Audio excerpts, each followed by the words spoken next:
சிங்கார வேலன் அப்படின்னு சொன்னா சிங்கார வேல முனீஸ்வரன் அப்படின்னு வருங்க. So, முருகனுக்கு தானே சார் அந்த மாதிரி? அதான் இது எல்லா முருகனுடைய சக்தியும் உள்ளடக்கிய தெய்வம் இது.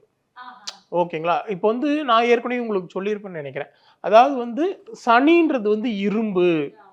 ஓகேங்களா? அதுதான் இங்க ரயில்வே ட்ராக். அதாவது வந்து நம்ம எப்பயுமே வந்து ஜோதிடம்ன்றது வந்து கடலுங்க.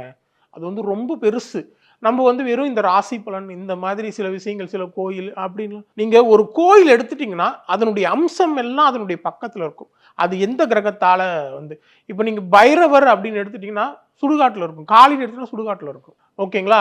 ஸோ அப்போ எல்லாத்துக்குமே அந்தந்த அந்தந்த கோயில் இருக்குன்னா அந்த கோயிலுக்கு பக்கத்தில் இதெல்லாம் இருக்கும். ஒரு மனிதன் ஜாதகம் எடுத்துட்டு வரானா நான் கேட்குறேன். ஒரு அரசியல்வாதியோட ஜாதகம் வந்ததுங்க ஒரு மாசத்துக்கு முன்னாடி. சார் உங்க வீட்டு பக்கத்துல சுடுகாடு இருக்கா சார் அப்படிங்கிறது. ஆமா சார் நுங்கம்பாக்கம் சுடுகாட்டு பக்கத்துல தான் சார் என் வீடு அப்படின்றாரு. அனன்யாஸ் நானா நானி ஹோம்ஸ் கோயம்புத்தூர். இது எங்களோட பாரடைஸ்.